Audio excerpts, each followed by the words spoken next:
Well, good morning, everyone. Happy Saturday. Thank you for joining us this morning as we conclude our Changing the Narrative event. My name is Nikki Beasley, the Executive Director of Richmond Neighborhood Housing Services, and so excited that you are able to continue to learn how you can change the narrative to your homeownership journey. This is our signature event of our activity of our event, which is our lender circle. We've identified a number of our strong partners who are going to spend some time with you this morning, talking to you about their programs and the services that they provide as it relates to the community lending programs and products, talking about the down payment assistance programs that they offer, as well as ways in which you can get in contact with them. So again, appreciate you spending your morning with us. This will be the format of the day. We will have the opportunity to ask questions of the lenders after their presentation, and then we will go into a Q&A session toward the end. And for those that have been following along, we also know that this is the last event. So we asked you, if you attended a minimum of 3 events, you would enter to win the opportunity to get $1,000 toward paying off debt, because we know that credit and credit score tends to be one of the larger challenges that most faced in getting into home ownership.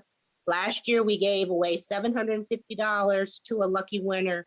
This year, it's $1,000, and that work and opportunity cannot be done without the support and partnership that we have today. So, who will you be hearing from today? You'll be hearing from Bank of the West, East West Bank, Bank of America, Guild Mortgage, and Union Bank. And first off, we have Bank of the West that will be presenting Miss Emma Biggie, again, a strong partner of ours. We have made magic happen in working with some of our clients. If you have any questions, please put them in the chat.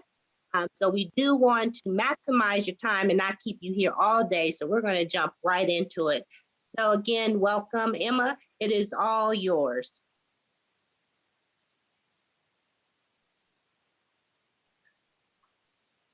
Good morning, everybody. Welcome to the Change Narrative, so the last event.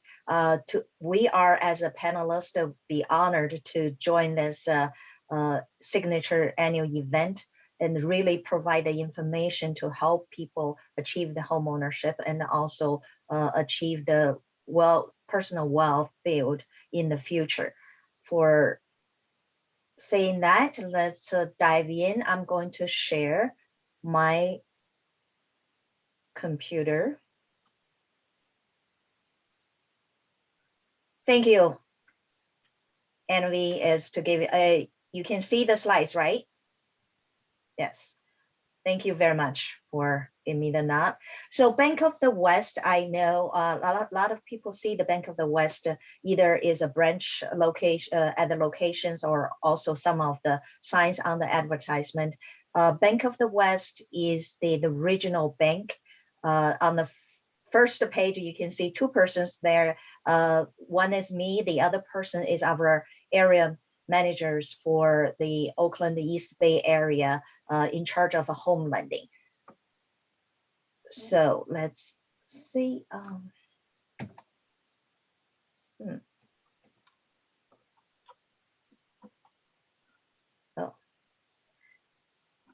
So talking about first part, I want to tell everybody about Bank of the West.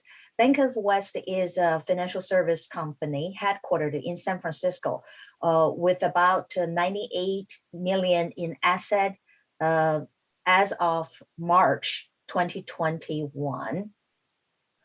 Bank of the West actually offer the services in retail, wealth, commercial, and business branches in 24 states. So we have all in all 9,500 team members, which we call it is employees, and our customer base is about 1.8 million. some of the key numbers you can see, the asset we have across the board for the nation. ATMs machine is about 891. This is as of March. And also our loan and leases is total package is about 59.7 billion. We also have the retail locations across nation is about 533. Who we are, Bank of the West actually has a very long history. Currently, we have been one of the few largest bank in the world. The most outstanding point about Bank of the West is we are strongly advocate about the wealth of the healthiness about our earth. So we don't do a lot of business with a certain areas or even set up a policy for preventive to damage our earth and our environment. So that's one of the signature there. The other one is Bank of the West is a very diverse banking institution. This picture on the corner is our executive CEO, who is a woman, is Nandita. And in our company, our executive team is about 30% are women, and people of color is 25%. In our company, we actually have 10 normal, routine language being used. So this is a very, very diverse group for support inside out. Inside, we support our own people to provide the services and to provide the quality services to the community. And so to the outside is we also passing the message for supporting the diversity and the inclusion. As I said, is Bank of the West actually has a global flavor. Our motherboard, we call it is a shipment is a Bank of PNB Paribas. So that's a French bank. And we actually at this moment, I know I have the partners on the panel is Bank of America, and we don't have a Chase. So look at the countries we are serving, Bank of the West or Bank of the West plus PNB Paribas, we service 72 countries, and Chase is about 60, Wells Fargo 45, and the Bank of America is 35. So those are the largest numbers, service the financial field in the world. This is actually gave people a little bit snapshot of currently what's other top 10 banks in the world. A lot of people may have some say, wow, it's the first three is all related to China. That's basically is related to the financial portfolio. Now, Bank of the West has this 5 pillars we called is consumers, small business, commercial, wealth management, and the international reach.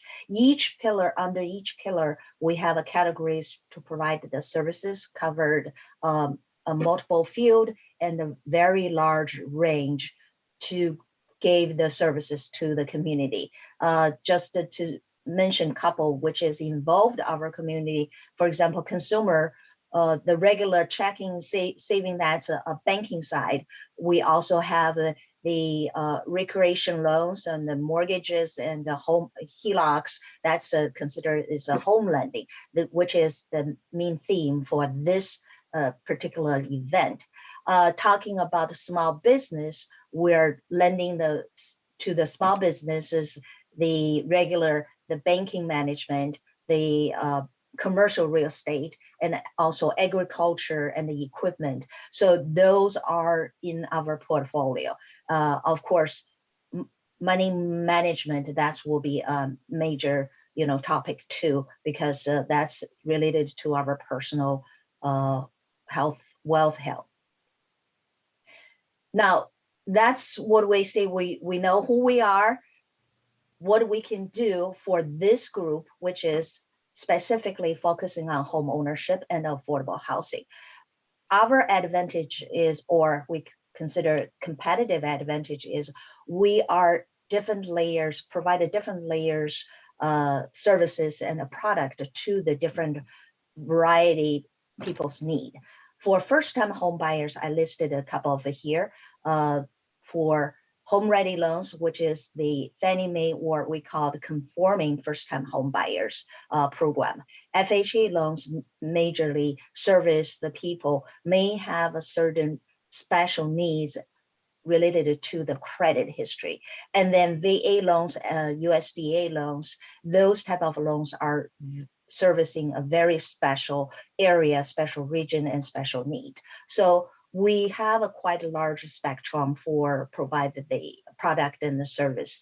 For the first-time home buyers within all in this space, we are currently working or constructing a down payment system program. We call it our own lender credit program. That's going to be coming out very, very soon. We're saying is within month.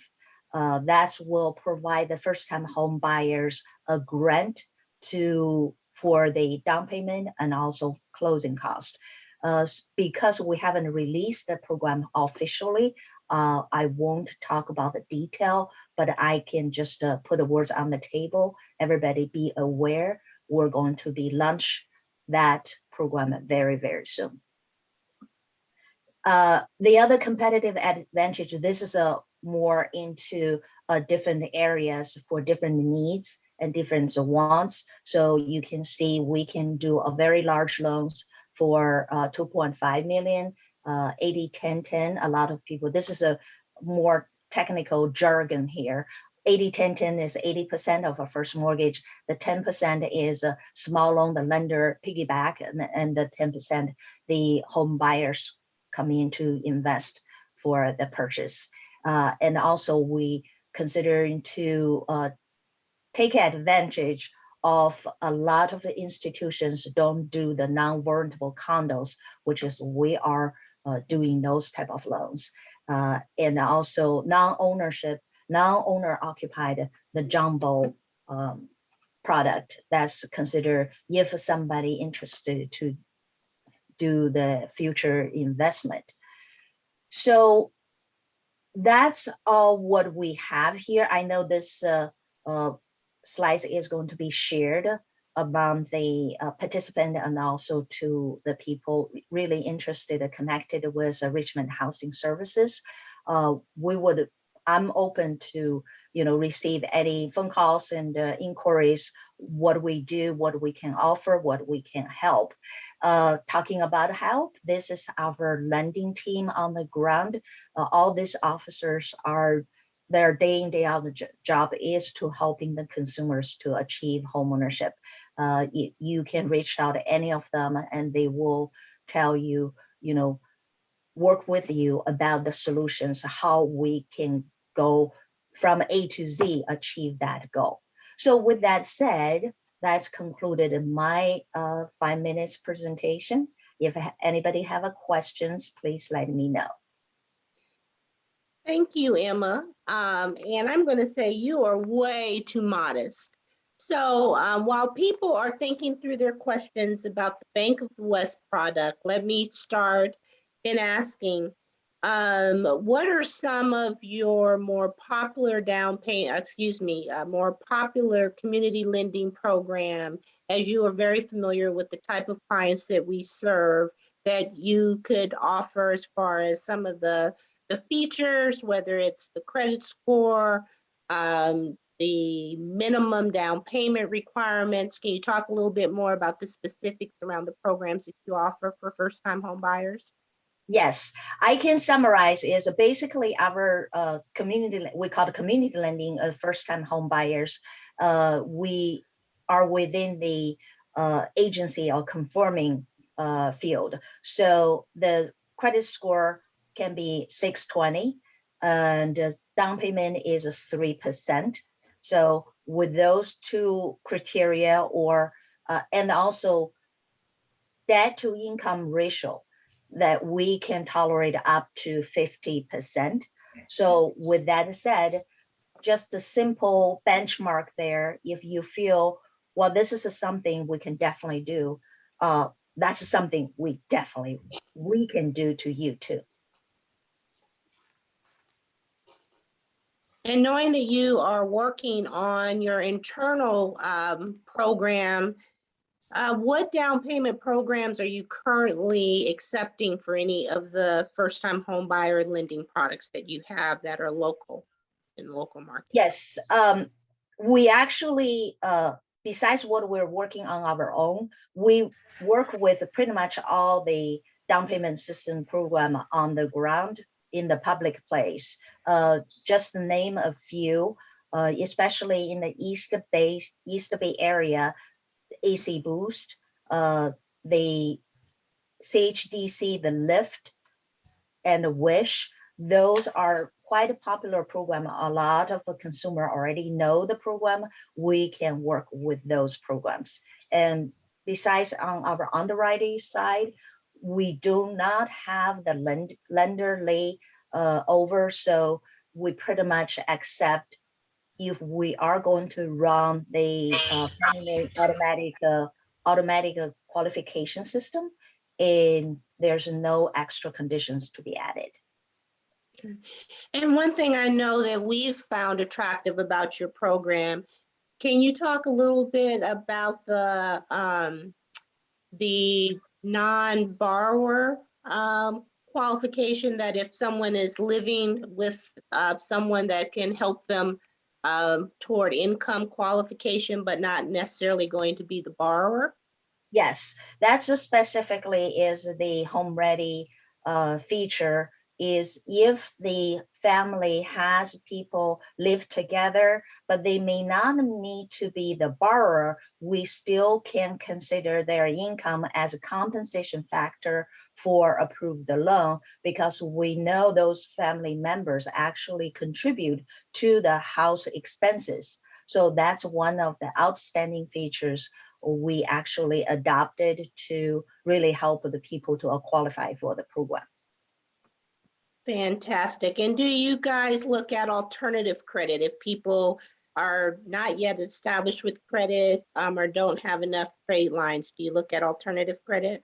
Yes, that's also another Fannie Mae or agency features, is we call it is non-traditional credit. If the person do not have a complete established credit, but as a first-time home buyer, we do consider their utility bills, the rent. Actually, the rent income is considered the rent history is considered the formal credit decision from the Fannie, just happened 3 weeks ago. So right now we can definitely consider that for evaluate the person's or analyzing the person's credit. Fantastic. And we do now have some question in the chat from Nicole wanting to know, is PMI required for first-time home buyers coming in with less than 20%? Yes, PMI, that's actually is a excellent question. PMI, if you do not have the 25% down payment, you do consider to pay the PMI. PMI is not a bad thing to consider, because PMI basically is the lender designed for what we see is actually is empower the buyer to increase the purchasing price. So you are paying the small fee, the PMI, but actually increase the purchasing power. So it's not something to consider as definitely negative. Besides, if you are taking the program, depends on which loan program, the PMI can be removed once the equity is accumulated enough on the house. Fantastic. Any more questions for those that are in the audience? Well, as we make the transition and give people a minute or two to think through their last questions, and you will have opportunities to ask questions toward the end as well. My walkaway is 50% debt to income. You are, Bank of the West is also supporting, the most popular on the ground program, down payment assistance programs. 43% debt to income, did you say, Emma? Yes. Okay. You do use alternative credit as well as non-borrower income if they're currently living in the residence with the primary borrower. So those are some of the highlights that I got. And I will also say where Bank of the West and our organization got most intimate was through a veteran home loan. So I also want to lift that up. If there are any veterans in the audience, know that not all lenders participate in veteran home loans, or they may have it on their books but not active in it, but Bank of the West is one. So just wanted to highlight that as well. So appreciate your time with us, Emma. She will be around for our questions a little later, but passing it over to Alex with East West Bank. I have to say that Alex is a entrepreneur mortgage banker. He is one of our partners that through his affiliations with the institutions that he has worked with has created some really innovative products to support some of these gaps that we know first-time home buyers have in trying to get a mortgage. So we're going to pass it over to Alex with East West Bank to go ahead and start his presentation, and continue to leverage the chat if you have any questions. So thanks for being here, Alex. No problem. Thank you for having us. And thank you, Emma, for a wonderful overview. I learned some things about your bank that I was unaware of, so appreciate that. And that brought up, as I was listening, that brought up a thought, is that no one institution is going to bridge the gap. We all have to kind of work together, right? So if all institutions work together to push our individual institutions forward, make sure they innovate and they address the needs of low to moderate income minorities and first-time homebuyers, that's how we will make the change. Not one, all of us together. So with that said, let me jump on here. By the way, my name is Alex Islas. I am the National Community Outreach and Development Officer for Cathay Bank, not Cathay, for East West Bank. So that's a previous institution, and I'll blame Nikki for planting that seed when she mentioned our previous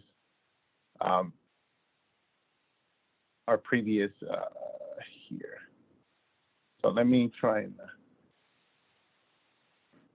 here. Can you guys see my screen? No, Alex, it's not up yet.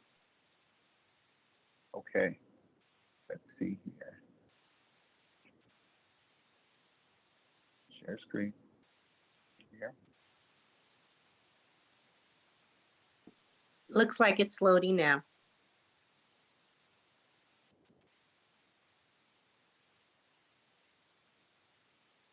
You guys, we're good? Yes. Okay. So I'm going to present, we are a portfolio lender. So that means that we do offer Fannie Mae programs, but 99.5% of the loans that we offer are going to be portfolio, which means that gives us the ability to really address issues and gaps and the needs of consumers. So I'm going to present a program that we've created, and we believe we've addressed the issues that typically prevent first-time home buyers from buying, things that tend to get in the way. We couldn't address all of them, but we believe we addressed the core issues with those programs. So I'll jump right into it. So the program that we've created is a first-time homebuyer program. Although it is not exclusive to first-time homebuyers, it is aimed at first-time homebuyers. What it does is, and all of these bullet points are aimed at specific issues that we've addressed as the needs of communities. So it's 55% debt to income. We don't have a front-end requirement and a back-end requirement. We just have a straight 55% debt to income requirement. The reason we created that and our guidelines go up to that is because one of the issues that is preventing most home buyers is affordability. Properties are going up. month over month, and it's leaving, it's just creating a bigger gap. So we believe that increasing that would address that. The other item we addressed was that we will disregard student loans from the DTI calculation if they can be deferred or if they're deferred. Again, that's a need. And, we have a huge population of students who are graduating, who are able to purchase homes. They just can't due to the student loans. So we created that with the purpose of addressing that. Minimum credit score is 620. So not all 620 mean you don't have excellent credit. There's just certain issues that maybe you have to address. Sometimes it's just you're running up your credit cards just a little too high. That doesn't mean you're not making your payments on time. You just haven't really learned the algorithm of a credit score and how how it works. It has no mortgage insurance. You can be an I-10 borrower. You can have an I-10, and it would only require 5% down payment. There's no additional. It's just a feature. It's not an I-10 loan. It's just a feature. You can be an I-10 borrower and still take advantage of this. Another issue is overtime bonus and second jobs.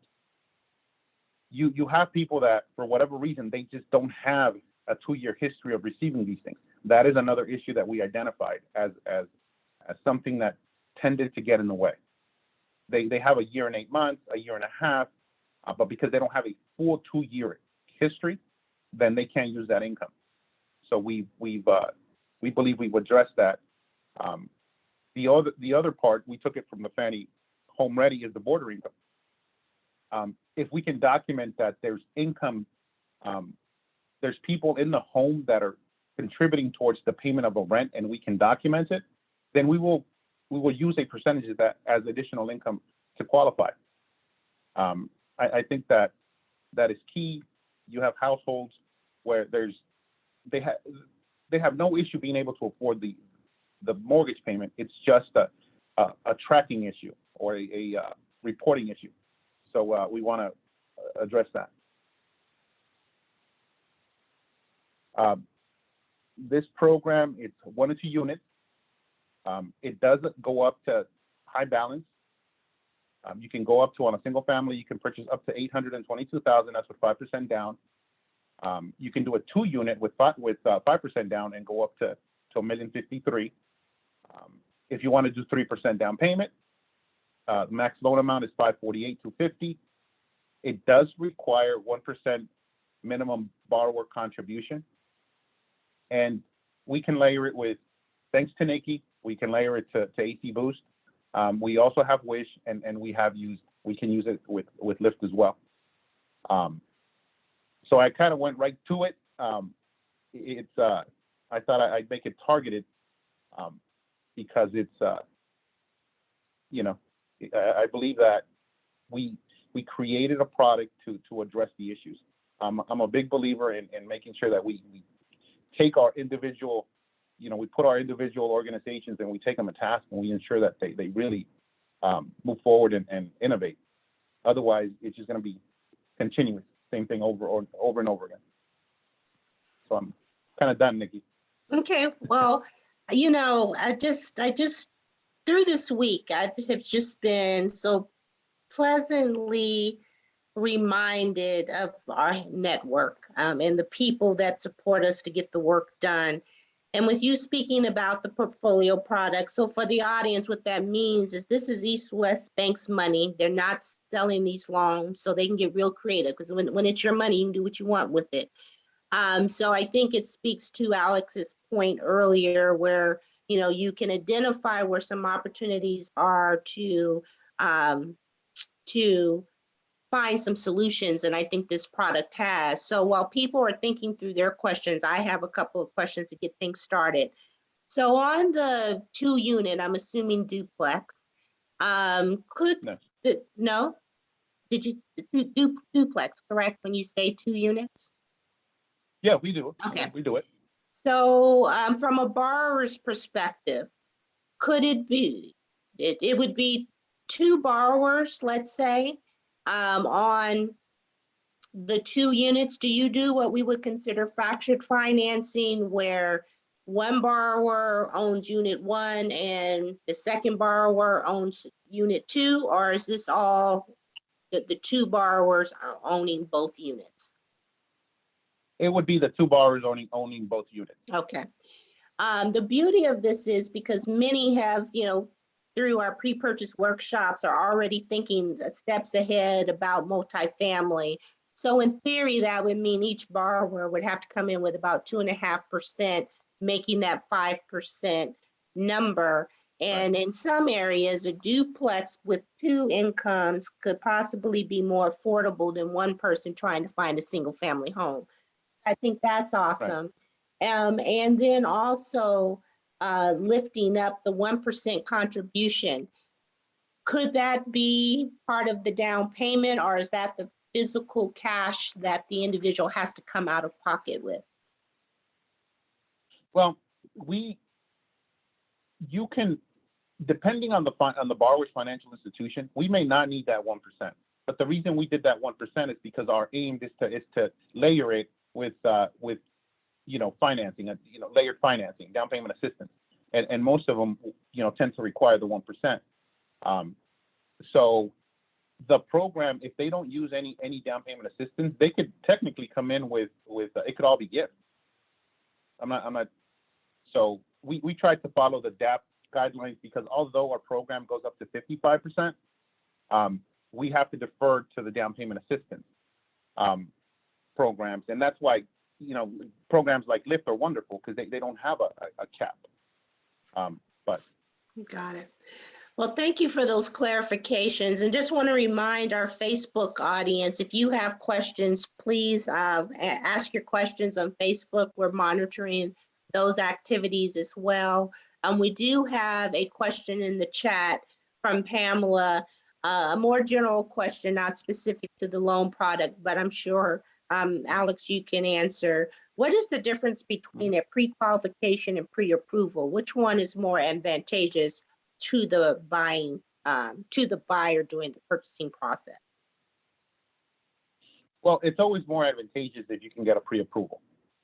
The difference between a pre-qualification and a pre-approval is, a pre-qualification is basically, I believe, me, right? We believe we might be able to help you.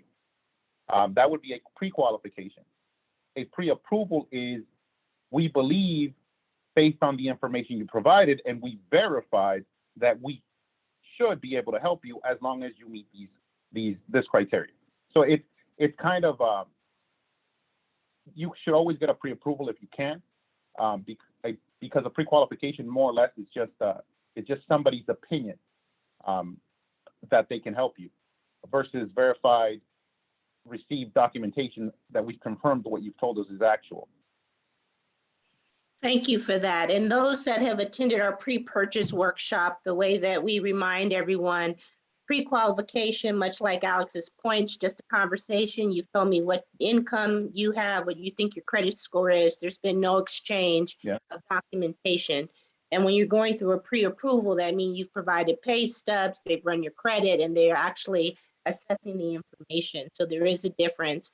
And I think it also lifts up our role as a HUD-approved counseling agency and our counseling, which we do a lot differently than most through our Lender Ready program, that through these partnerships, we will basically create your financial package, and both Patrick and Nye, who are our counselors, will do mini underwriting and that package over to the partners that have been represented today, who have committed to review, so that by the time you do get to an application or looking for pre-approval, you're pretty clear about what the outcome is going to be.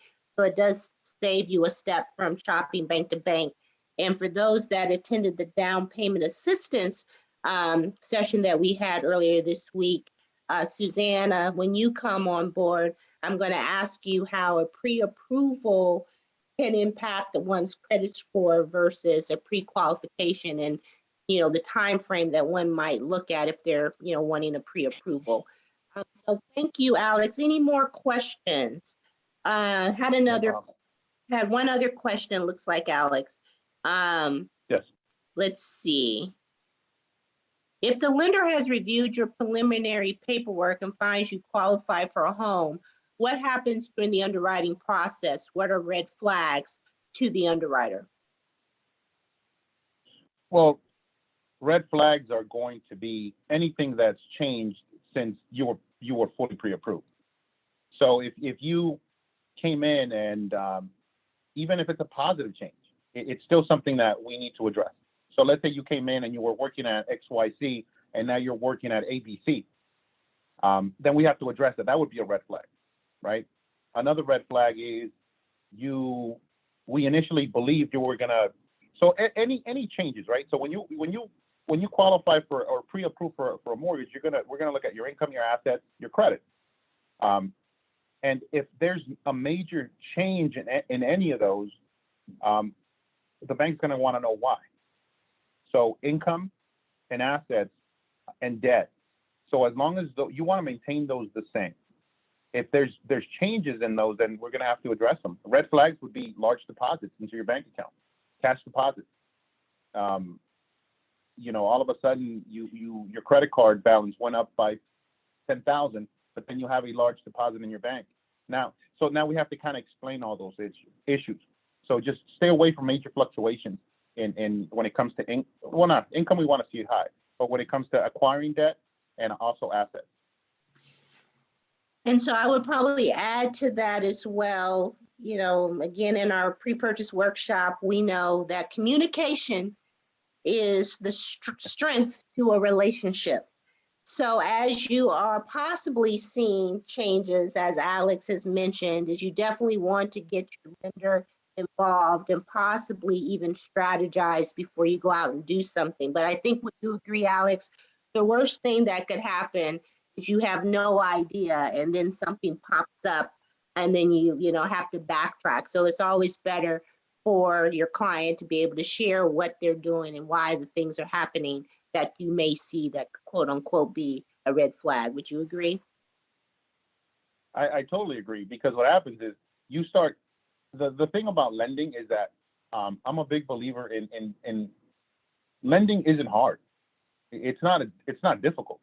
The situation may pose issues, right? Credit, income, but those are all things we can overcome either now or in the future having a plan. It's not difficult.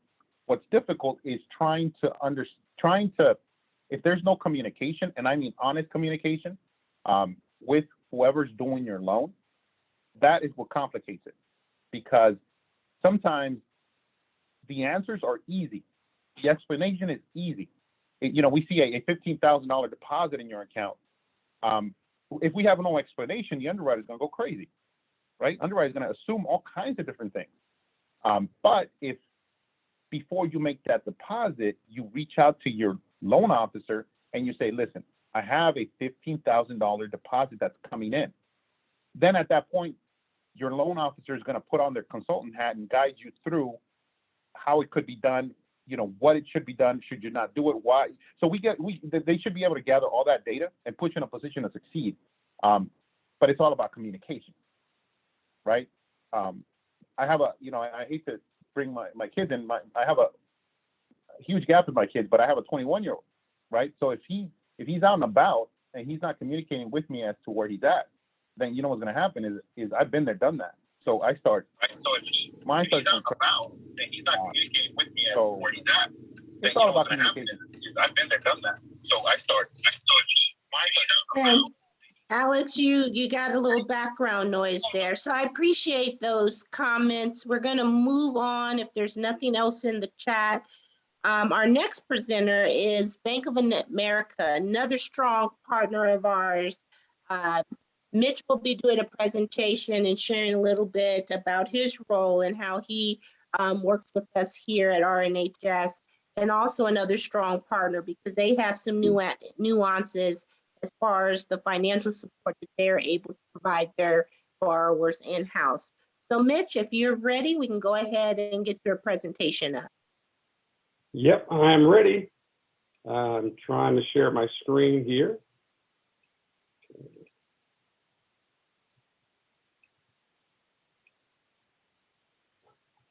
Can you all see it? We can, thank you. Okay, great. Well, first of all, good morning, everybody. It's an absolute delight to be with you all here on a Saturday morning. I really enjoyed the presentations by both Emma and Alex. And I want to echo something that Alex said when he talked about, like, none of us can do it alone. Like, when you think about all of the banks, none of us can do it alone. So it's great that we're all thinking about what can we do to help people get into homes. And so from a Bank of America standpoint, in 2019, we launched our Community Homeownership Commitment Program. And what that is because Bank of America, all of our research showed that the primary barrier to getting into homes for a lot of first-time home buyers was really the upfront funds. I mean, you could have like a great credit score. You can even have, a decent income, but, oftentimes it's hard to save the funds up to be able to, to get into home ownership. So we launched our Community Homeownership Commitment, and it was a $5 billion commitment to help 15,000 people get into homes. So $5 billion commitment. The program was going so well, and we had so much interest in it. We actually increased it to $15 billion because, again, that's how many people we were helping. So let me sort of give you some details of it.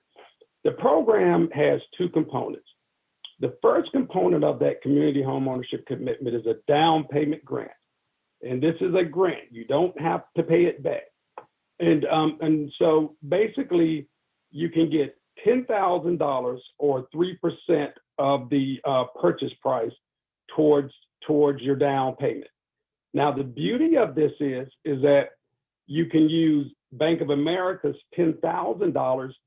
And if there are other down payment assistance programs in your particular area, you can use those as well. We call that layering. So you can put down payment assistance programs together. And we've actually had people use our program, use their city down payment assistance program, and show up to closing with $200 or something. I mean, that's how powerful this is. Now, so this is our down payment grant. Now, it is based on 80% of the area median income, but if the property is in a multicultural census tract, it actually goes up to 150% of the area median income. And I'm going to show you a really neat tool that'll help you find your properties based on what your income might be. So again, the first component is the down payment grant. The second component is America's Home Grant. Now, again, thinking about, people need help with funds to close. America's Home Grant is $7,500 towards your closing costs. So because when you go and purchase a home, there are two buckets of money. You've got down payment money and you've got closing cost money that you need. This addresses the closing costs. So, and again, just like the down payment grant, it is based on being at 80% of the area median income, but it can go up to 150% of the area median income. And so if you think about it, you got $10,000 of down payment help, $7,500 of closing cost help. Bank of America is putting in $17,500 into the transaction to help you close it. And again, these are grants, so these aren't anything that you have to pay back. It's not a bait and switch where you think are y'all going to charge us a high interest rate so we can get these grants? Nope, the rates are right in line with all of the interest rates that everybody else charges, FHA and all the other programs. So these are market interest rates. So you got $17,500 of financial assistance. Now, what kind of programs then can you use that with? We've got two programs that you can use that with. One is called Affordable Loan Solution. That's a 3% down program. The beauty of affordable loan solution, there is no mortgage insurance. So I know earlier when Emma was talking about PMI, this particular program does not have mortgage insurance. And so again, you got 3% down, which is less than FHA, which is at 3.5%. 3% down. This program, no mortgage insurance. We also have the Freddie Mac Home Possible. Again, that's a 3% down program, but that one does have mortgage insurance, and it's a highly competitive rate. So again, it's in line with all of the other mortgage insurance programs. Now I wanted to just scroll back here. So we talked about layering this program with other down payment assistance. So like if you're thinking like, well, gosh, how do I know where what's out there? If you go to the Bank of America Down Payment Centers at bankofamerica.com/down payment center, you can put in your city and state, and it'll tell you all of the down payment assistance programs that are available there. So programs that you can actually combine with our program. So again, we've had situations where people show up for closing with almost no money. And again, that's really advancing and helping people get into homes. Now I'm going to show you another tool here. This is the Bank of America Real Estate Center. And what this does is, so how cool would it be for you to say like, okay, hey, I want to use Bank of America grants, but how do I know which properties I can use them on and whatnot? And so on our real estate center, and I've typed in Richmond, California already. You can look at properties that are for sale. New construction would be like, any type of new, like neighborhood or development. Bank owned would be any foreclosed properties or anything like that the bank may have in that area. And then home value, that's if you're just sort of, interested and curious as to what home values are. But we're going to look at for sale properties in Richmond, California. So I'm going to do a search there. Here we go. Move this over here. And so when it comes up, see, there's a city up there. It's giving us all the properties that are listed. Now these are properties that are in the MLS system. So this gets updated every 90 minutes with whatever properties are in the MLS. And as you can see, the properties are listed, by highest to the lowest. But what if you want to say, well, and this is just like Zillow, so you can put in a price and how many bedrooms or bathrooms. But we want to know if like what properties qualify for the grant. So what you do is you go up here to this more filters. Click on that and scroll down to see where it says properties with home buyer grants. Click on that. We're going to apply the filters. So remember it was 76, now it's 42 properties. And what this little thing up, like those two little tickets say, if it was one ticket showing, that would mean it qualifies for America's Home Grant only.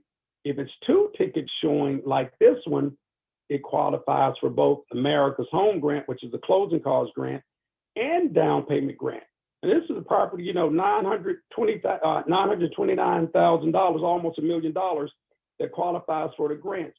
Now, if you take your cursor and hover over the price tag, it's not the hovering. Okay, the hovering feature is not working right now. Apologize that. There it is right there. I'm sorry. So it just popped up.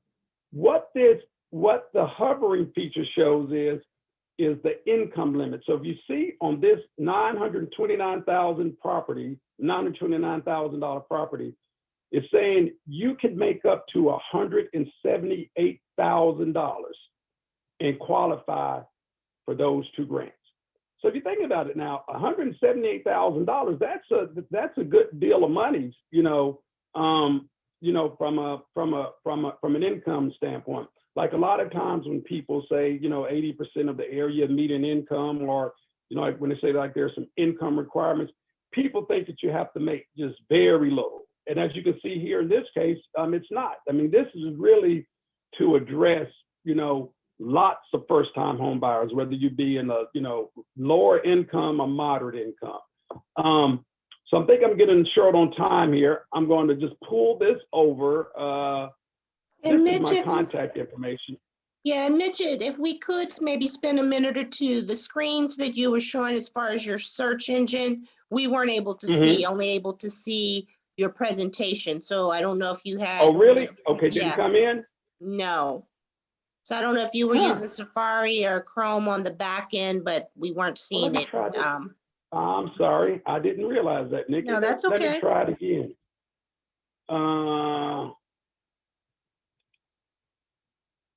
Is it up now?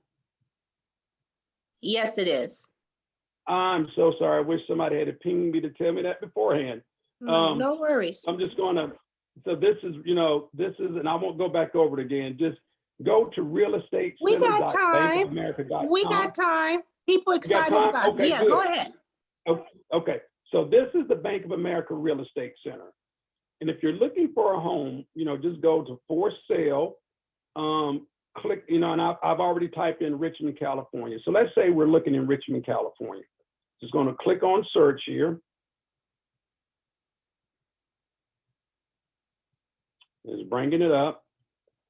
And so it's saying that there's 76 properties that are for sale. And again, these are properties that are being loaded from the local MLS system. So it updates every 90 minutes.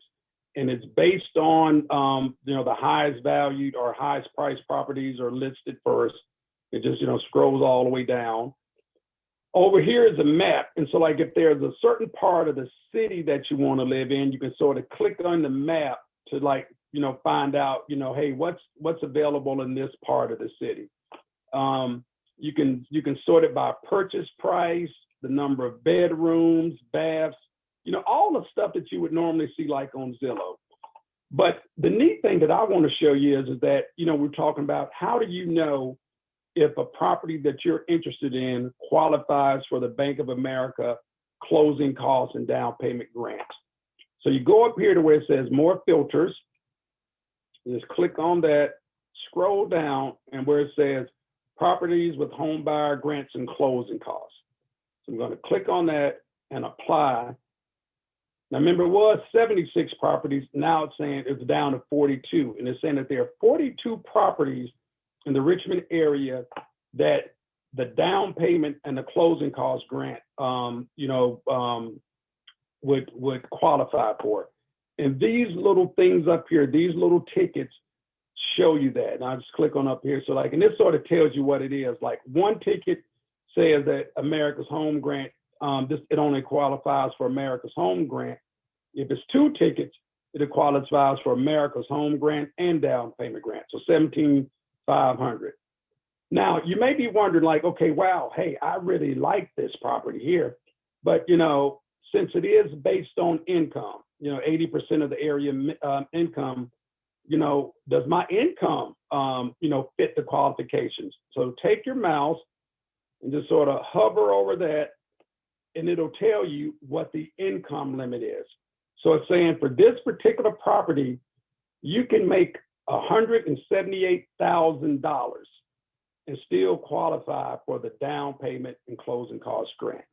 And you can just, you can scroll again. You can go over here to a certain part of the city. Like I'll just click on this house here. You can go to,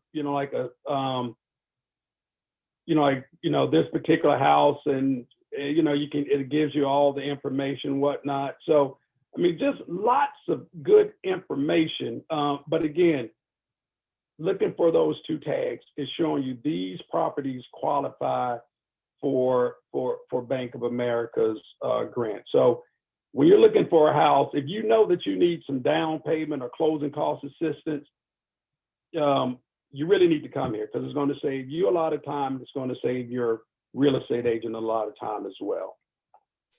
I was going to say, well, that was worth the extra minutes because people were real excited about it. We have put the link in the chat. So It's not exclusive to Bank of America. It looks as though it is a real robust tool to leverage and use just in your home buying process. Incredible, incredible. We do Yeah. have a question from Facebook, Mitch, if you wouldn't mind answering. The question is, what if you have a bankruptcy? How does the bank look at bankruptcies and when one apply for a mortgage? Yeah. So if you got a bankruptcy, and I'm not an expert on bankruptcy, but I think that our underwriting rules are you have to be out of bankruptcy for a certain number of years before you can get a mortgage. And I don't know the exact number of years, but if you're especially like if you're going through a bankruptcy, then you wouldn't qualify, but you do have to be out for a certain number of years. And if anyone else on the panel would like to interject, I think the standard is it typically it has to be discharged 3 years or more. Someone wants to confirm that as an industry average. So the industry average for, say, an FHA or government loan, they do like to see the full bankruptcy. 2 years for FHA, 4 years for conventional. There are obviously exceptions to extenuating circumstances, but those are the general rules. Yeah. Thank you, Thank you. Susanna. Any more questions for Bank of America? I see something that just popped up. Okay, well, a couple of walkaways as maybe others are thinking through their questions. There was a question in the chat. In calculating AMI, are you calculating based on where the person is currently living or the area in which they're looking to move to? Because we know AMI limits can change county to county or city to city. Yeah. So it's going to be based on where you're looking to move. Okay, thank you for that. So walkaways for me is that $17,500 can go for not only down payment, but closing costs. This is exclusive to Bank of America, so it would have to be a Bank of America home mortgage loan to get attached to these funds. It's tied to either your AMI limits, not exceeding 80% AMI, but what we always talk about in our pre-purchase workshop, if you're buying in a quote unquote census tract, then income becomes really no issue. You can go up to 150% AMI. And I think what's most beneficial about this program is that you've definitely carved out things for closing costs, because oftentimes there's a lot of money thrown at down payment, but little or no money available for closing costs. So that's great. And then just confirm, these are grants, it's free money. Bank of America is not going to be asking for any of this money back, right? Free money. It's not, sometimes banks, they'll offer like a second mortgage or something like that, saying you got to pay it back. This is a grant, so you never have to pay it back. Fantastic. Well, we so much appreciate your partnership, Mitch. So please leverage the tools. As we said before, these presentations will be made available. You'll be receiving by Monday. It looks like Nicole has her hand up. So Nicole, let me go ahead and you can go ahead and unmute yourself and ask your question. Okay, hi. So my name is Nicole. I just had a question, and this could apply to all of the banks. So I don't know if you remember, but there was a lot of scandals with predatory lending that a lot of individuals, first-time home buyers, a lot of people were kind of like was victims. And a part of that, I think Bank of America, along with Wells Fargo, a lot of big name banks was also included in that whole scandal and thing. What different practices are being made to assure that people are not falling into these like traps of predatory lending, not taking out more than what is necessary, not being qualified for loans that they wouldn't otherwise be able to afford? Like, what kind of practices are being made to prevent those? Great question, Nicole. So what I'm going to ask is for Mitch to speak specifically to what Bank of America is doing. And then as our other presenters come on, they can answer. And then those that presented before, we can answer in general Q&A. So go ahead, Mitch, share what Bank of America is doing differently. Yeah, that's a great question. And if you go back to when that was around in the 2005, 2006, a lot of that happened with a company that Bank of America acquired, which was Countrywide. Countrywide had a lot of loans that were like stated income loans, which meant that you didn't have to prove how much you made. You didn't have to prove how much money you had in the bank. Everything was based on, what you stated. Hindsight is 2020.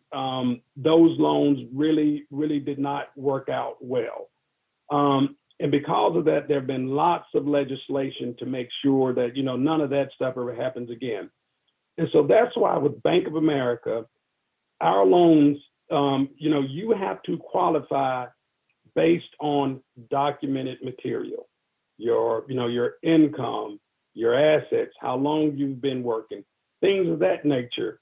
And what we find is, and we've got great organizations like Richmond Housing Services, is that everybody's not ready to be a homeowner based on what your financial situation is. So if based on the information that you give us and you don't qualify, we're not going to say like, hey, let's figure out a way to get you in there. We're going to send you to somebody like Nikki and say, Nikki, help this person get ready for home ownership. So predatory lending, those things did happen in the past. I can't deny that. We weren't a part of it. We're not a part of it now. And the other thing I would tell you is that, after that fiasco, there was an organization created, the Consumer Finance Protection Bureau, that really makes sure that you as a consumer are protected. And we adhere to all of the rules and regulations that come out of that. So you can feel confident that whatever your loan officer is telling you, it's backed up by law, so to speak. Did that answer the question? Nicole, did that answer your question? Yes, that was very helpful because I think honestly, and I don't believe I'm the only one, but I think that whole fiasco, because, I was living during that whole time, it was a lot of big players involved in that. And because of that, it's been hard for me to really trust them with those type of decisions. And so, yeah, I mean, we know the good work that's still being done, but that stigmatism still stays behind. So it's important to hear like, what are we doing different? What's being done different to prevent that? Yeah. And I think we can pick that question up in Q&A because as an organization that follows CRA and works with the regulators, we can also share some insight in a more general standpoint. But Susanna, as we get ready to get you set up, if you can also speak to some of the things that you're seeing done differently, because you've been in the industry and was a part of all of that. So share your thoughts, and we're going to pass it on to Susanna Hart with Guild Mortgage. So to kind of answer that question, I actually worked for one of those major banks during that time, and one of the ones that got into quite the trouble. They are still paying out for some of their trouble. We all know the Neighborhood Lift program is financed by Wells Fargo. That particular program came out of the meltdown and some of the legal suits that did ensue following that. And when Wells Fargo was fined, they decided to create a manner to infuse money back into the communities that they had improperly serviced. But with that being said, there's pressures everywhere, as you well know, and going out and looking for a home, you're often talked to by a realtor, hey, see if your lender can get you more money, see if you can get a little bit higher. Well, people start to manipulate the figures and the numbers, and that's what was happening. Again, those liar loans were out there, and they are not anymore, particularly with regards to first-time home buyers. And one of the things that I really speak about a lot when I talk to my borrowers about rates versus APR. APR is one of the manners in which we find predatory lending. If you have an interest rate of 3.5%, but your APR is 7%, you've got some fees in there that you really need to be paying attention to. Something's not quite right. And I'm sure the whole panel here can agree with me. You don't want an APR that's really wildly off from your interest rate, because that APR actually represents the closing costs. And you really want to make sure that you are totally understanding every aspect of your loan, every aspect of the down payment assistance, whether it be grants, whether it be something that may be forgivable in 5 years, 3 years, or even 10 years, that you understand all of these components. Part of what our job is to educate you on the mortgage you're getting. And it's really, really important that you ask a lot of questions. If you're feeling you're not quite getting there, that's where someone like Richmond Neighborhood Housing Services can help step in and bridge that knowledge information, look it over with you, sit down together with yourself and your lender. It's really important. Myself, I've pretty much made it through a lot of lending, doing down payment assistance programs, and therefore those liar loans were not a big part of my portfolio. And really, everybody I worked with just about made it through the meltdown without too many bumps in the road. But yes, there are people out there who are not very good, we'll say, in the industry, and unfortunately don't represent a very good part of it. But do make sure that you understand the components of your loan and what you're getting into. That is also part of that whole bit of understanding, the impact that predatory lending had on borrowers as well. I get your trust piece, and I'm sure everyone here on the panel does as well. You need to feel that you're getting the right information from the people you're working with. Thanks for that, Susanna. And with the transition, if you're going to be sharing your presentation, go ahead and share your screen, and we'll learn about the fantastic things that Guild has available to our community. Okay. Let me see if I've got the right, yep, there we go. All right. So my screen, my presentation will be somewhat of a redo of Wednesday night. It might be a little bit faster here. A lot of what Guild is we are a direct lender. In other words, we lend our money and then we get reimbursed by the investors. And in a lot of cases, we'll even service our own loans. But what I'm here for is to represent Guild as also a very first-time homebuyer lender. We have done first-time home buying since 1960. We started out really as a company geared towards lending to that first-time home buyer. One of my specialties is finding the money, really uncovering that myth of what is it behind the scenes and getting you into a home loan. So I'm going to kind of go through this a little bit faster here. That was the agenda. We'll just talk a little bit about what is down payment assistance. So you've been hearing a lot of that so far today. Down payment assistance is a loan or a grant that helps you with the funds to purchase a home. The funds can cover both your down payment and or closing costs in some of the cases. A really good example here is for a sales price of $400,000, you have 3% down. You have $15,000 in closing costs. So under conventional financing, funds required to close may be $27,000. But if you have a down payment assistance program, such as LIFT, for example, which is $25,000, and that can be used towards down payment and closing, then you may only really need $2,000. It's a pretty good method of getting into a home. It's a really down and dirty, quick and easy method of understanding how down payment assistance works. In the Bay Area, as you've heard, several programs out there, such as AC Boost, which is $160,000 to $210,000 in a loan. It is based on an income level, and they do base this in a lottery system. So you have to go in, apply, you get a number, and if you're selected, you get a letter, and you have so many days to get into a contract. There's also the Neighborhood Lift. We've been hearing a lot about that as well from various board panel members. It's $25,000. It is a loan. It is a forgivable loan. So after 5 years, it does forgive. It is based on an income level, and applications are accepted when funds are available. So always check their website. I'm going to skip over a little bit here to the Oakland map and Cal Home Funds. Oh, so if you're looking in the city of Oakland, you can get up to $75,000 of a loan, and it is again based on an income level.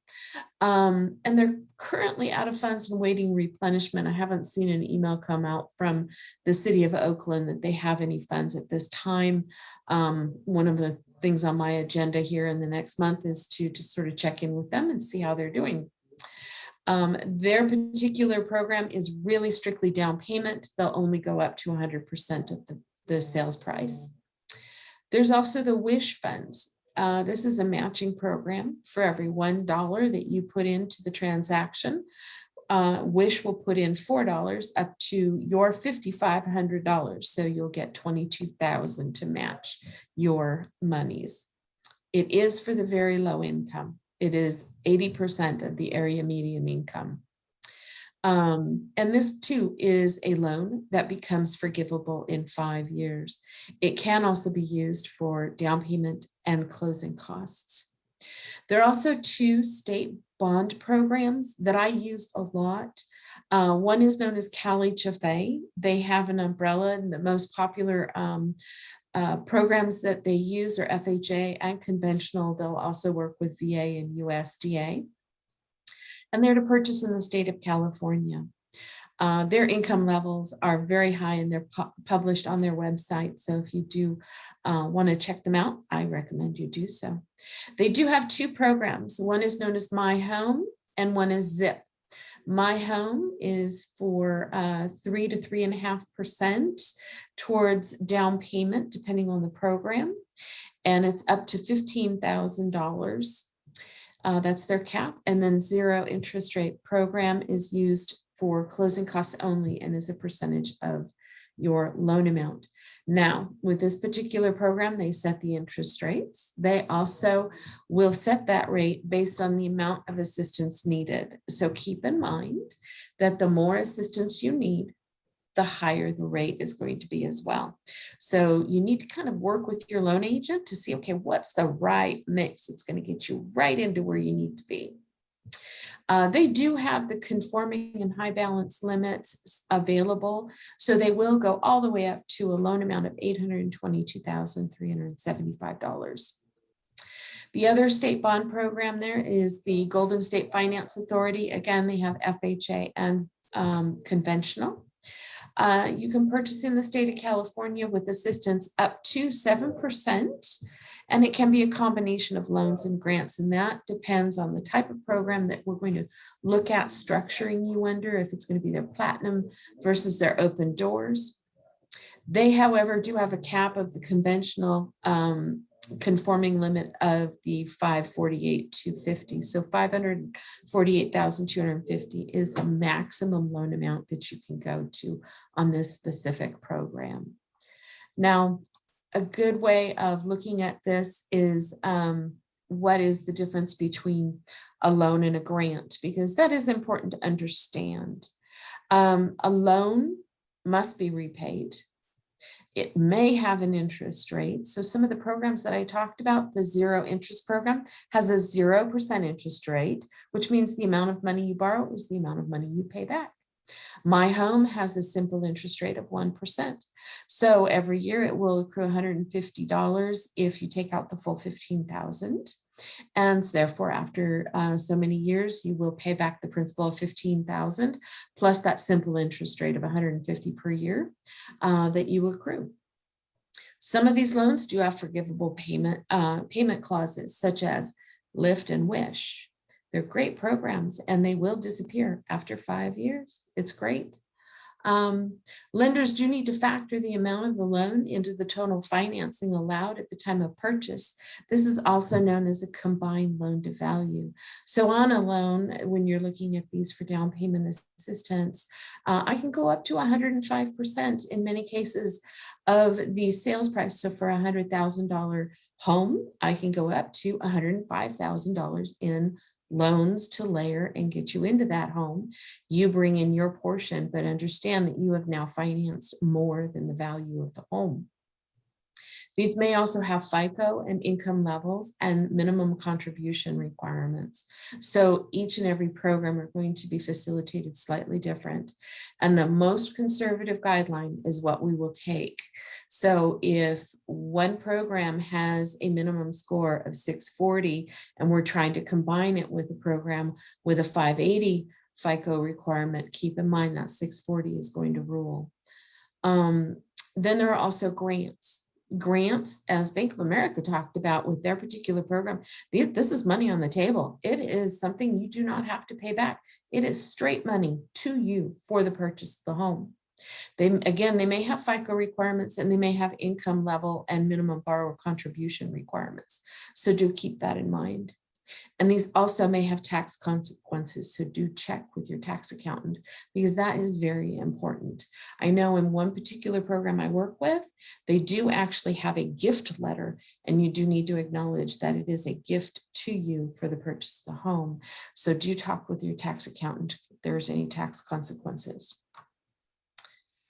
So here's a really good combination of the two bond programs that I use a lot. The Cal HFA. For the low income, we have a minimum credit score of 660. For the moderate income or above low income, it's 680. So there is a FICO requirement there. Debt to income ratio cannot be beyond 45%. And they do have the two loans of the My Home and the ZIP to help you into the home.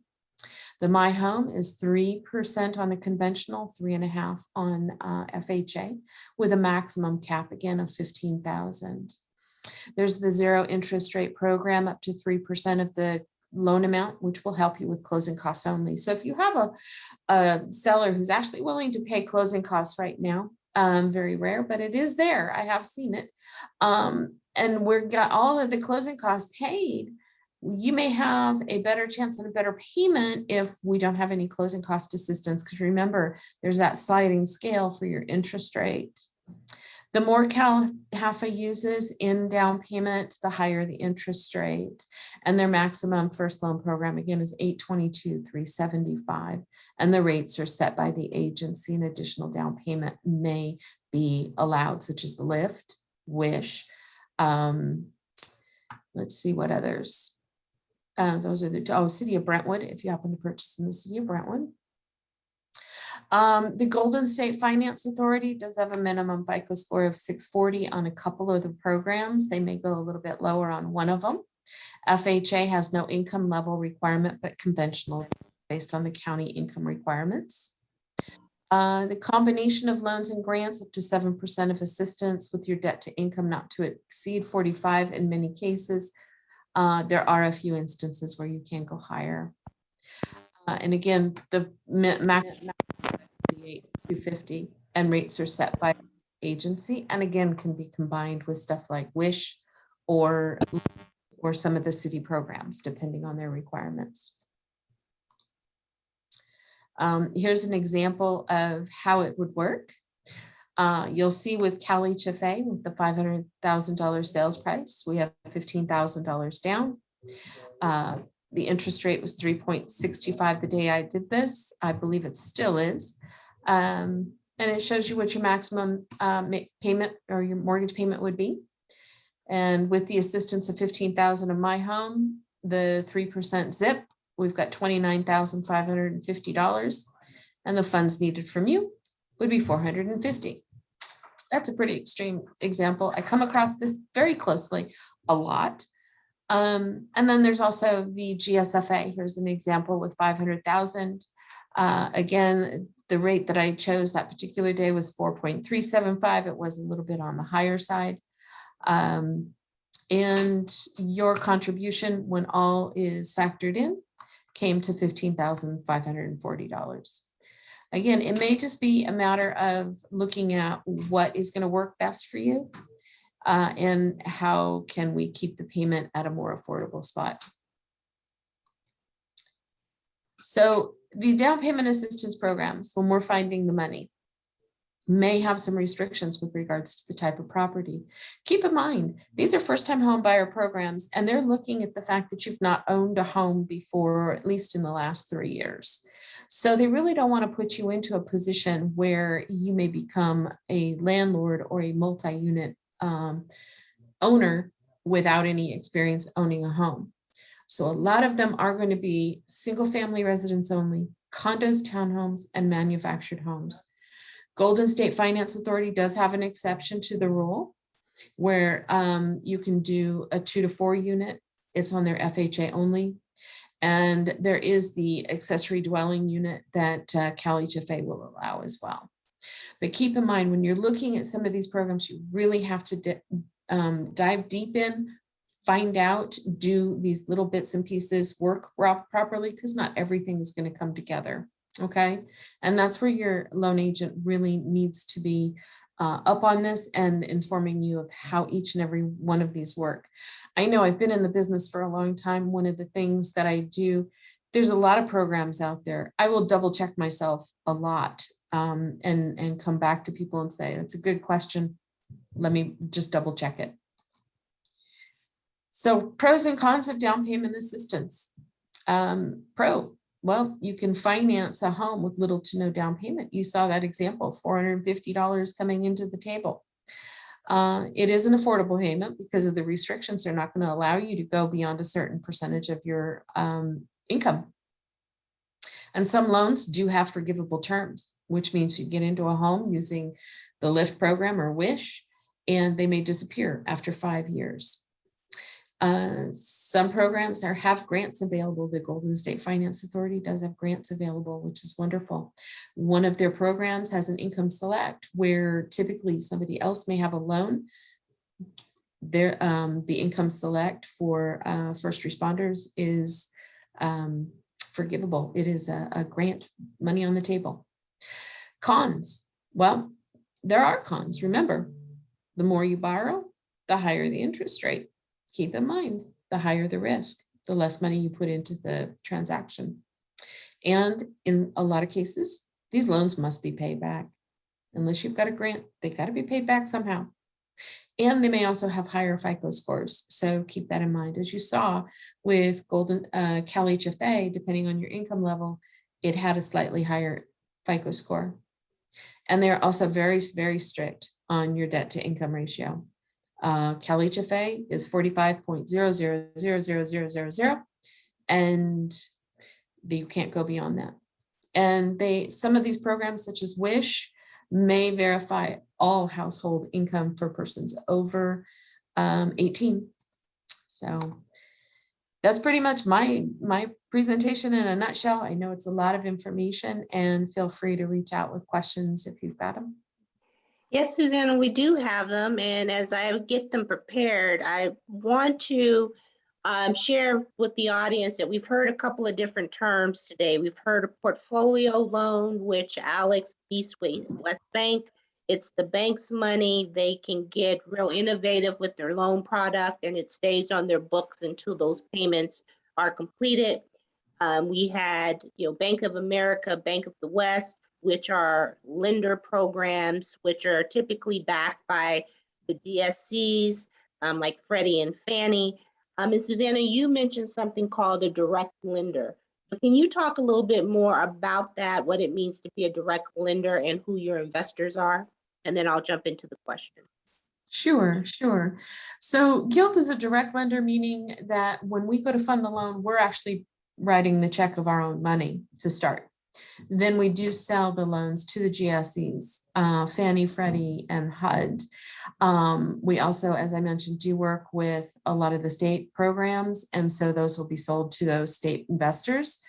But as a direct lender, what we do when we evaluate loans, we try to stay with the absolute foundation of guidelines set by the GSEs, and we don't add any overlays such as higher FICO scores or debt to income ratios.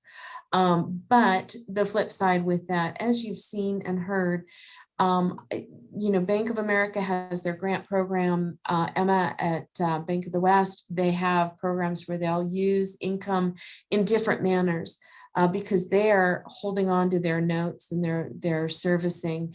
Guild is going to stay pretty strict to the GSE guidelines. We're not going to get fancy on a lot of it. We're just going to stay within those boxes, if you will. And that's what a direct lender does. Not a bank. We're not going to sell you bank cards or checking or savings accounts either. So Appreciate it. Thank you for the clarification. So one of the first questions there, can you explain what lender credits are? lender credit. Okay, so in the event I'm not looking at something like a Kelly Tafay or a Golden State Finance Authority program, and I'm looking at a program that Guild will probably hold on to in terms of the servicing, I might be able to price the loan so that I can give you a credit back. I know that a lot of banks do have programs where they'll advertise a $500 credit or $1,000 credit. It gets built in somehow into the pricing. So one day I might be able to quote 2.75 on an FHA loan and give the borrower back half a point to 3/4 of a point, which is a percentage of the loan amount. So for a $300,000 loan, a half point would be $1,500. So that's a lender credit that's coming from me to pay for fees. Thank you for that, Susanna. And another question is, how do you balance or compete in the current real estate market where home prices are so high and DPA, down payment assistance grants or loans, have income limits? Good question. One is a really good realtor. That's the first and foremost. If you have a good realtor behind you who can really network some of the leads and homes coming on the market. I get it because I hear a lot of it in my conversations with my borrowers right now. There's almost a sense of desperation out there, and it's really tough.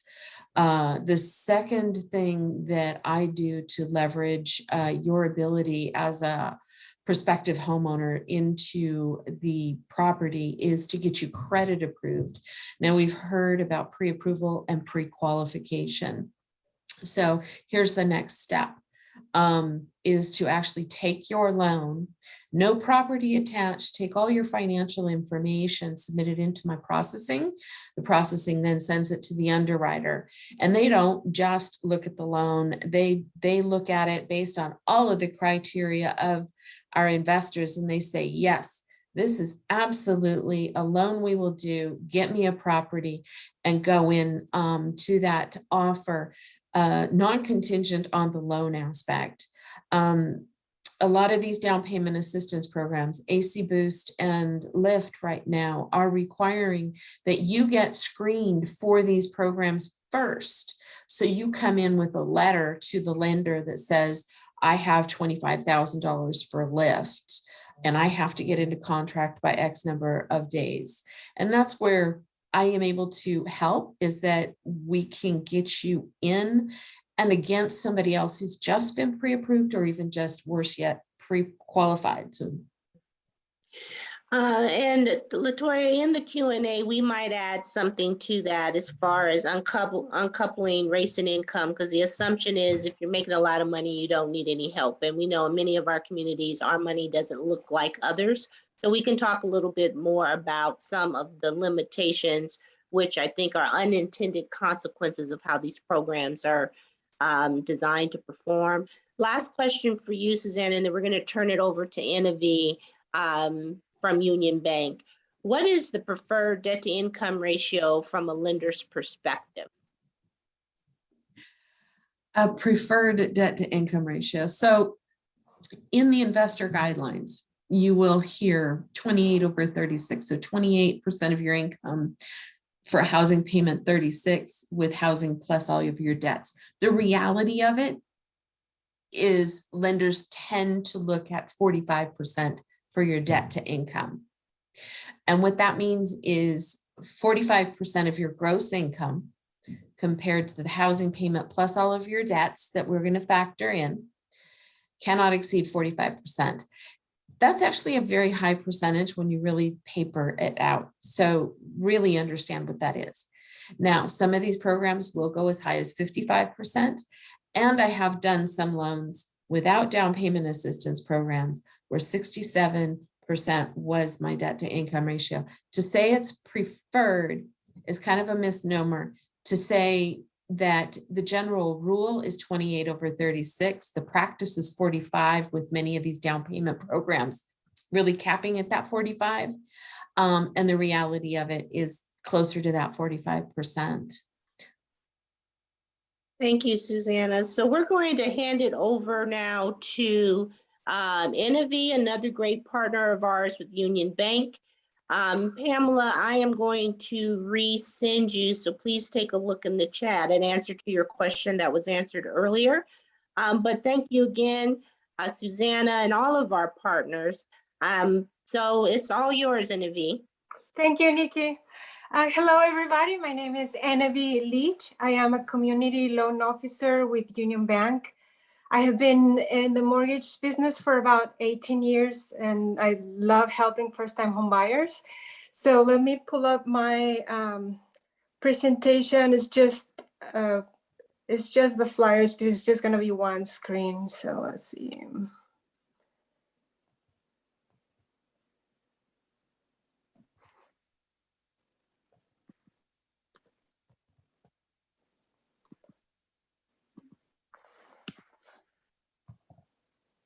Here you go.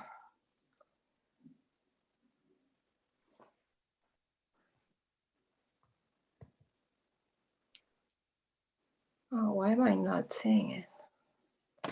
It's down here. Oh, no.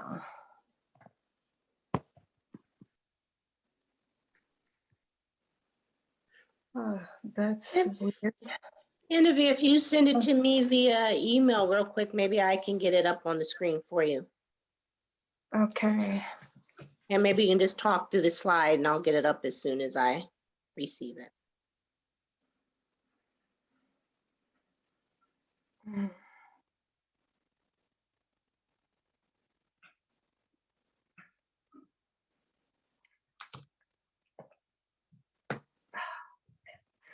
Let me just, I'm so sorry. I'm going to just talk about it and then I'll send it to you and you can share it with everybody else, okay? Because this is, I'm so sorry. I don't know why this happened, but anyway. Our down payment assistance, I want to talk about our down payment assistance with Union Bank.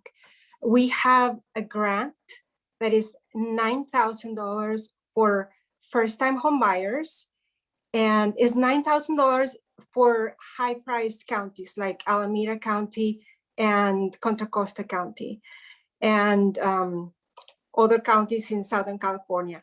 Everywhere else is going to be $6,000 for anywhere where Union Bank has a footprint. Union Bank has branches all over California and some other states like Nevada, Arizona, and Oregon. And our Union Bank grant, we can offer it to first-time home buyers who are getting a loan through Union Bank. It has to be, we can only combine it with a conventional loan. So it has to be a regular conventional loan or a home ready, meaning the income part of it, it's not the only way you can qualify for the grant, okay? If your income is at 80% of or below of the HUD median income, then you qualify for the grant and if you're a first-time home buyer. But if you exceed that 80% and you're buying a home that is located in a CRA tract, very similar to what Bank of America is doing. But in our case, if that property is located in a CRA tract, then it doesn't matter how much money you make. So if you make $500,000 a year, it doesn't matter, we can still give you the grant. Just because the property is located within that CRA tract. There is a website, it's called policymap.org. And if you go there, you can type the address of whatever property you're interested in, and it can tell you if that property is located in a CRA tract. Now, we also offer other grants from other, agencies like AC Boost and MAP from the City of Oakland, the WISH grant, and the LIFT grant.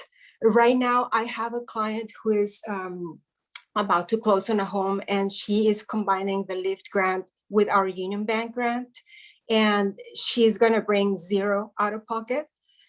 She actually, when you get in contract, you have to put some money down, like a deposit. So she's going to get her deposit back 100% because the funds that she's getting from the LIFT grant and our grant are going to be enough to cover everything and then some. So it's really awesome. I have been able to combine 3 different grants, in previous transactions like WISH, LIFT, and our Union Bank grant. So we can, definitely stack all of them, assuming you are qualified for all of them. And what else can I say about this? Let's see. Oh, you also need to have your first-time home buyer education certificate. That is one of the requirements. So what else? Okay. Also, if you want to get a lender credit, Susana was talking about what a lender credit is. We can do that. For example, I also closed a transaction that it just had our Union Bank grant and a lender credit, and it was enough to cover almost everything. So our borrower was able to close with about $3,000 out of pocket, and everything else was covered just by our grant and the lender credit. So I wanted to mention this because sometimes there's the idea that you need to combine different grants to be able to come in with very little money out of pocket. And sometimes just with one grant, you're able to buy with very little out of pocket. And as a grant, you've heard through this presentation that is 100% free money. So as soon as we close the transaction, is 100% forgiven. So you don't have to pay anything back. There is no waiting period. So this is our own product. So it's not, we don't have to send it somewhere else for approval. It's super easy. You just sign the application, which is just one page. I fill it out, you sign it. That's it for our grant. So that's basically it. I don't know if we have any questions.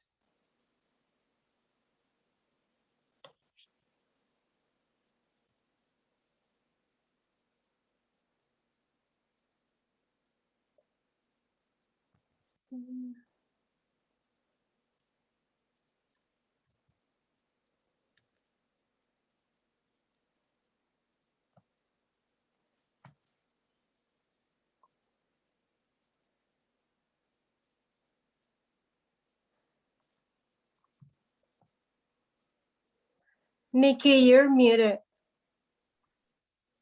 Oh, I was waiting. So we done? Yeah. Okay, I apologize. There was that silence there. So thank you, Inavi. There is a question in chat. And it is, if needed, may a relative provide gifts for a down payment? If so, is there a cap on the gift amount? There is no cap on the gift amount. A relative can 100% donate funds for the transaction, and there is no cap for the gift. Okay, well, this is now the opportunity for our general Q&A. I think some of the questions that were on the table that now we can open it up for the lenders that are still with us. If you didn't get an opportunity to talk about what I think Nicole's point was very valuable and should be lifted, is what is your institution doing differently to avoid what happened in 08 and 09 as you're supporting borrowers? So I will open that up to the group for those that did not get a chance to respond.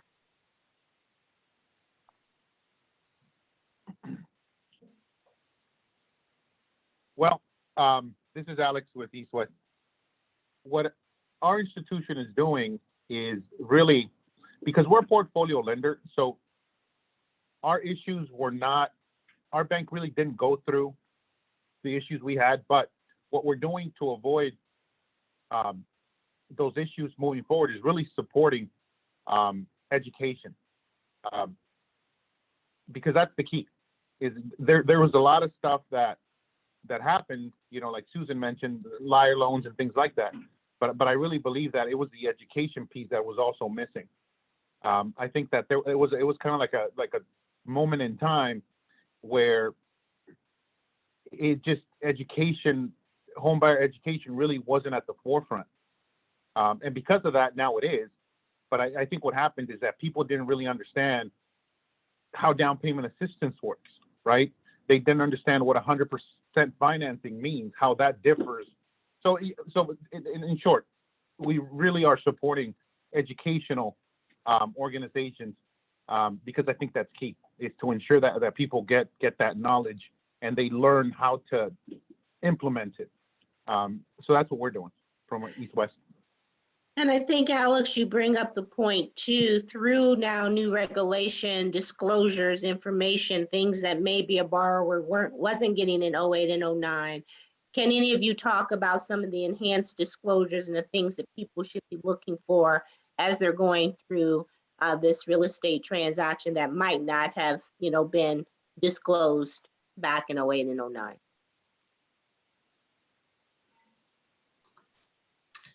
I guess I'll jump in here. I know with a lot of the programs that I work with, it's always the bottom line. What is your bottom line? And what is your bottom line of money that you need to bring to the table? And really watch these numbers as the loan progresses through your process.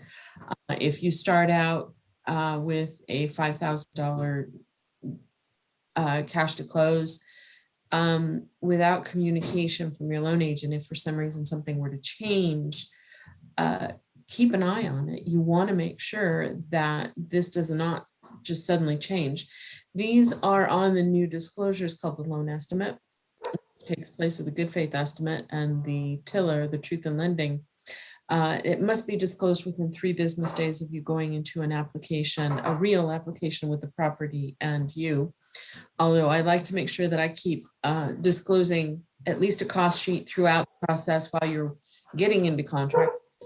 Things do change.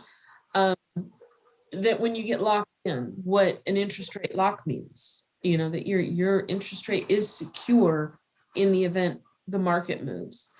And then 3 days before you can sign your loan documents, you do get issued what's known as a closing disclosure. This is new, or at least is new from the meltdown. It's been around since 2012, 2013, I think was when that first came in. We have to issue this 3 days prior to your close of escrow or the date that you sign your loan documents. And it really outlines everything that has been verified throughout this process between the lender, any secondary financing, if there is any, gifts, debts to be paid off, and your insurance, the property taxes, the mortgage itself. And it really should be exactly, if not very close to what you need to bring to the table when you go in and sign your final loan documents. And it should also factor in any earnest monies deposit that you had to put down initially in order to secure the contract on that home. So if you wrote a check to the title company for $5,000, that should be factored in. So that is a new form that the industry has had to format, that the industry has had to make sure that they disclose to the borrower through the process of the loan. And anytime something changes on your loan, a new loan estimate must go out. So really pay attention to these.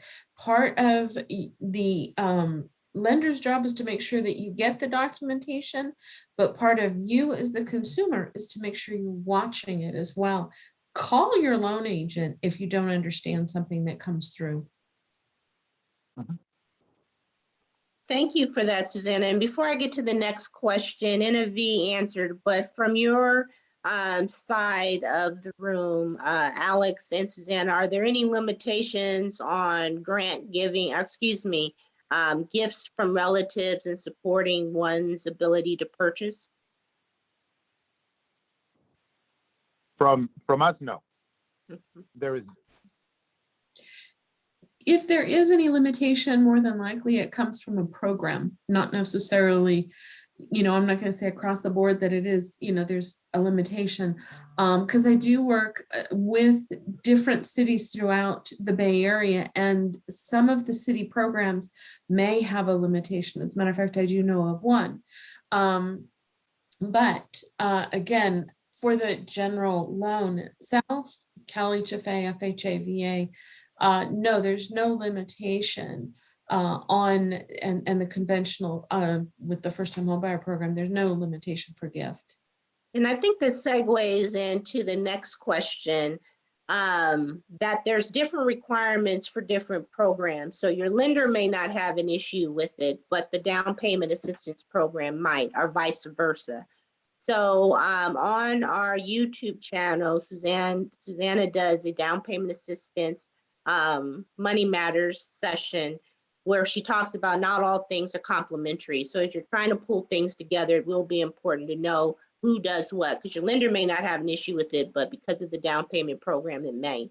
So going into the PMI question, I will start it off and then of course ask you guys as experts. So the question is about PMI. How long do you have to pay it off with less than 20% down? So want to say that private mortgage insurance is a mechanism that was designed for banks, quote unquote, to feel comfortable that if you were not putting enough skin in the game, that they could be protected. Because if life were to happen, if you put 0% down, less than 20%, the thought might be you might walk away. So that's how it was created. And it's supposed to be, and I got a problem with PMI because I've yet to understand how banks, and maybe you guys can educate me today, that when a mortgage goes into foreclosure because they put in less than 20% down, how does PMI, the insurance company, actually repay that mortgage back? But that, is a deeper conversation. But for the sake of this conversation, typically, anytime that you're putting down less than 20%, there's PMI insurance, private mortgage insurance. Alex mentioned as a portfolio product, there is no PMI insurance by bringing in 3%. I think Susanna also spoke through some of her programs. There are some programs that PMI will be there for the eternity of the loan. There are other programs that as soon as you get to the 80% or below, as far as loan to value, then you call the lender. They're not going to track it for you. You're going to call them and say, hey, I'm below 80% now, take it off. So it really depends on the loan and the program, which will talk to you of how the PMI is going to be managed. PMI is a premium, and in some cases, it can put you out of the ability to purchase because it is added to your PITI, your principal, your interest, your taxes, insurance, PMI, homeowner association dues. So if that premium is too high, it can impact your debt to income. So if you are stretched as it relates to your ability to qualify because of your income and your debt, then you may be looking for a product that doesn't have PMI. They do exist. So from the panel, anything else you want to add in regards to PMI? And best let me know if that answers your question. Well, from a portfolio lender standpoint, PMI, I see the purpose that it serves for most institutions. It's a safety net. From a borrower standpoint, it can be a positive. You can't let PMI prevent you from owning your home, right? You can't let it. But there's certain factors there's certain things you just can't control, right? You're fine. You can't make more money today if you're applying for a home today. So PMI may prevent you from owning, from being able to purchase. So you're going to have to buy something cheaper if it exists. But I always tell people is, look, yes, it's not necessarily ideal for you to pay it if you have options not to pay it, but you can't prevent it from keeping you from the ultimate goal, right? Which is getting your peace, right? So the reason we've created, not only here, Nikki, as you know, we've created, over an extended period of time, I've created products that don't carry PMI. And the amazing thing is that these products, for the institutions that I've worked with, they perform much better than jumbo products. Union Bank's one of them. Union Bank can tell you that they're at one point when they had the no PMI program, that performed better than their jumbo, and that's across the board. So PMI is it's a comfort thing for lenders, for banks. And now I'm going to preface, I'm going to just say this. These are my opinions, not the bank's opinions. These are just my own personal opinions, okay? Their I gotta say disclosure. that. Yeah. So I that's one of the things that I really advocate for is for lenders to get out of that comfort level. There's certain loan types that should 100% carry them, but don't let it prevent you. That's where folks like Susana are so vital, because layering the right way and understanding how you can make a match can prevent you from having to pay PMI. So just because you're not putting down payment out of your pocket doesn't mean you're going to have to pay PMI. There's different ways to get around it, but it's all in the education. Appreciate that, Alex. Another question came up. Is PMI tax deductible like interest? It is. That's a good question. I don't know. I know for some time it was. Now I don't know anymore. You may want to check with the tax accountant, or you can even Google the IRS.gov and look it up under their publication 17. I think they've got a section, but find out, because one of the things that as the lender, we're not accountants, so unfortunately we can't really speak on that particular part, but we can encourage you to get the information. And Genevieve, I think you made a comment as far as your take on PMI being deductible. I believe it is, but I think, like Susana said, it's a better idea if they check directly with IRS, but I believe it is. Yeah, I do have one other comment about PMI though. I think it's a good idea to look at the whole picture, because as we know, like everything is, when it comes to mortgage, everything is priced based on risk. So sometimes the no PMI loans are going to have, certain interest rate. And then if you qualify for a loan that has PMI, but you have a super, good credit, et cetera, maybe your PMI is going to be so low and your rate's going to be so low that might be a better option for you than going for the no PMI loan. So just a suggestion. No, incredible point. And that's really what our role becomes really important, to be able to make sure we're comparing apples to apples and not apples to oranges, as well as what Susana mentioned, being really interested in what the APR are, because many times we will go into these transactions like buying a car. As long as I can afford the payment, I'm good. But a lot of times you don't understand what makes up that payment. So no, you may not have PMI, but it may cost you more, in interest rates. So there definitely needs to be comparables. So I wanted just to remind everyone from the panel conversation, East West Bank is a portfolio lender using their own money and getting creative. They hold it on their books until it's paid. Susana with Guild Mortgage, their portfolio is a direct lender. They're using their money and then selling it to the investors like government-sponsored entities, Freddie and Fannie. And then Union Bank, Bank of the West are bank lenders. So they pretty much are using their bank products that they're, leveraging from GSC's portfolio. So that's who we have in the room. And I guess we do want to get to our winners, and there is, we've got about 5 minutes. I do want to quickly ask this question. Another question specific to Susana. Can you share what Guild's process is about their PMI and their rules? So Guild works with a lot of different PMI companies. So PMI used to be actually the company that insured it. Believe it or not, private mortgage insurance. Now there's several different companies. So when I'm shopping for insurance for my clients, I'm looking for the best deal, whether it be Essence, whether it be Arch, Nation, and each and every one of them are going to price it differently based on their criteria, just like a regular lender does with their own loans.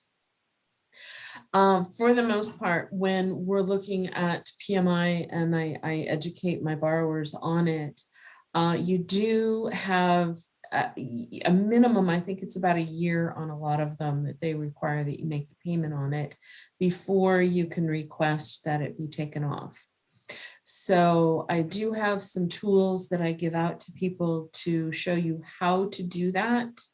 Example letters to write to the companies. And our policy is, you can request it at any time. They'll, our servicing will give you your investor, who it is that your PMI company is, and let you know who to contact and how to go about it. So that's what we do. I do try and make sure that you have all of that information in your hand. Well, great question. So there are a number of issuers of PMI. So it looks like the lender is trying to assess the best deal associated with cost. So question for Innovi, do you know offhand, or would be able to share later, the conversion of your bank customers who actually have mortgages with Union Bank? That's a question.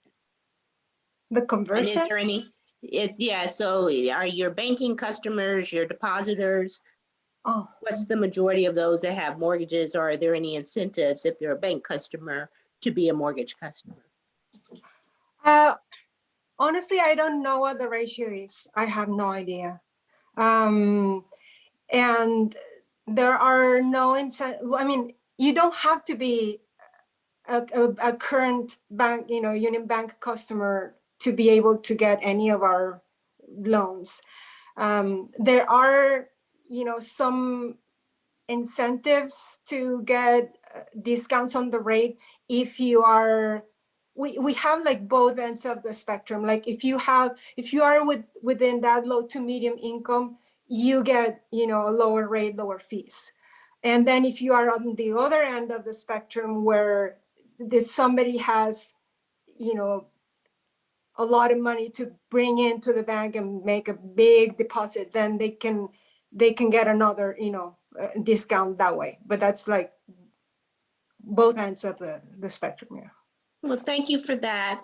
And thank you, Josie. She's our in-house researcher. She went on Google to confirm that PMI insurance is deductible in 2021.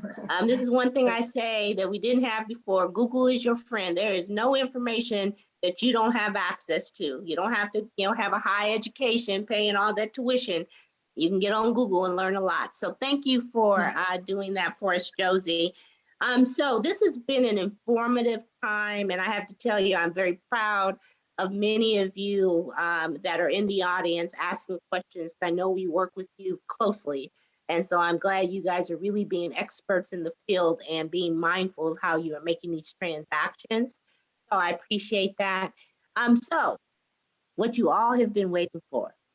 I would like to ask, and hopefully we can have you unmute yourself, but I need to know if Melissa is in the room. Melissa, are you in the room today? If you are, raise your hand.